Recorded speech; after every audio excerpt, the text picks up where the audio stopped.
এবার তোরে তোমাকে নিতে বিরাম পরে রাখবে পরে সদা মোর গান দেবশ্রী দেবকে তার বুঝিল মনে বিদায় করিল তবে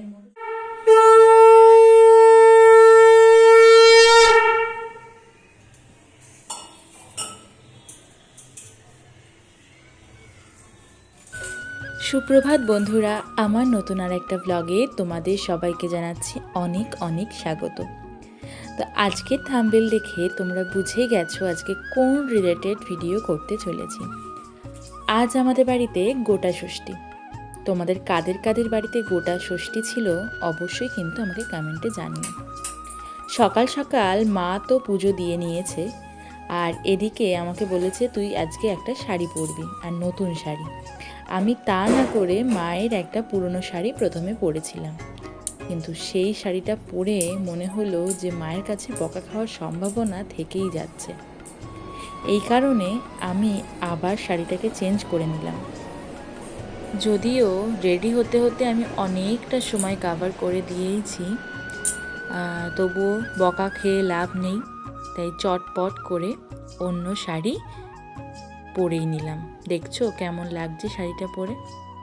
তো যাই হোক, এই শাড়িটা তারপর পরলাম, আর শাড়ি পরে আসার পরেই দেখছি মা এখানে চিড়ে খই আর দই দিয়ে মেখেছে, যেটা আমি খুব ভালোবাসি।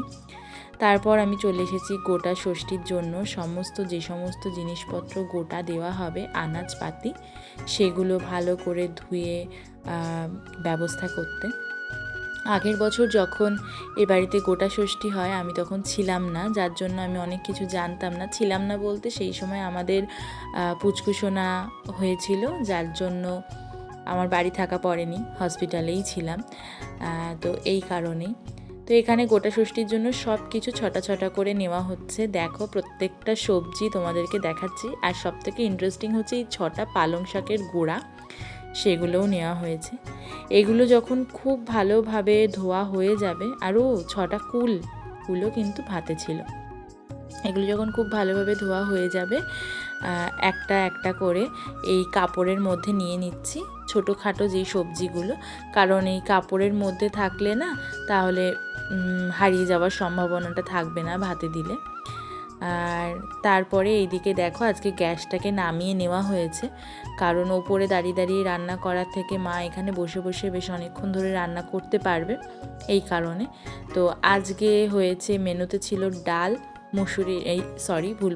মুগের ডাল পাতলা করে, আর সাথে তো এই গোটা ষষ্ঠীর সব রকম সেদ্ধ এখানে দেখো দেওয়া রয়েছেই, আর বেগুনটা আর আলুটা ওটা শুধু আলাদা দেওয়া হবে, আর হবে পালং শাক তরকারি। পালং শাকটা কিন্তু শীষ পালং, হ্যাঁ। তো আর এখানে বেগুনগুলো মা ওপরে দিয়ে রেখেছে, আর আমি তো হাসছিলাম যে কেন এইভাবে দিয়ে রেখেছে। তো মা এখানে পোটলাটা বেঁধে নিল গোটা ষষ্ঠীর এই জিনিসগুলো হাঁড়ির মধ্যে দেওয়ার জন্য, যাতে এখান থেকে কোনোভাবে হারিয়ে না যায় কোনো কিছু, এই কারণে। এবার আস্তে করে বেগুনগুলো জলের মধ্যে দিয়ে দেওয়া হলো, তারপরেই এর মধ্যে দিয়ে দেওয়া হবে ওই